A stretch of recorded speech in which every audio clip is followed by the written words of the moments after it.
सोलापुरात हिंदू मुस्लिम बांधवांचे ऐक्याचे दर्शन घडवणारी घटना मंगळवारी घडली।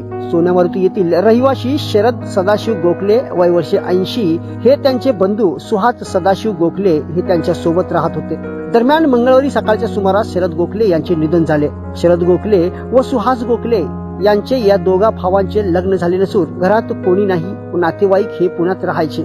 सोलापूर शहरातील सोन्या मारुती परिसरातील हे दोघे भाऊ एकत्र राहायला आहेत। मंगळवारी सकाळच्या सुमारास शरद गोखले यांचे निधन झाले। त्यांच्या निधनाची बातमी कळताच त्यांच्या शेजारी राहणारे कुतुबुद्दीन नदाफ यांनी स्वखर्चातून शरद गोखले यांची अंत्यविधी पार पाडली। एक सामाजिक बांधिलकी म्हणून आपल्या हातून एक प्रकारे सत्कार्य घडल्याची प्रतिक्रिया कुतुबुद्दीन नदाफ यांनी दिली। मुस्लिम बांधवांच्या पवित्र रमजानच्या पहिल्याच दिवशी कुतुबुद्दीन नदाफ यांनी सर्व धर्म समभाव व हिंदू मुस्लिम ऐक्याचे दर्शन घडविल्याचे दिसून आले। कुतुबुद्दीन नदाफ यांच्या या कार्याचे कौतुकही होत आहे। माझ्याजवळ येणे आले।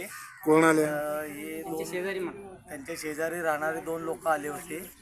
ती त्यांनी सांगितले की असं गरीब समाजाचे आहेत हे, यांच्या मागं पुढं पाहुणे कोण नाही आहेत, तरी काय कमीमध्ये होत असेल तर तुम्ही करा, आमच्याकडे खांदेकरी पण नाही काही नाही, काय असेल तुमच्याप्रमाणे तुम्ही करा, काय असेल तुमचा खर्च आम्ही देऊ, हे त्यांनी सांगितल्यानंतर आम्ही सगळं जेवढं आमच्या परीने आमच्या संस्थेच्या परीने जेवढे होईल तर तरी कमीत कमी आम्ही करून दिलं आणि जेवढं आमच्याकडनं झालं ते पॉसिबल त्यांना करून आता हे विधी आम्ही पूर्ण करून त्यांना।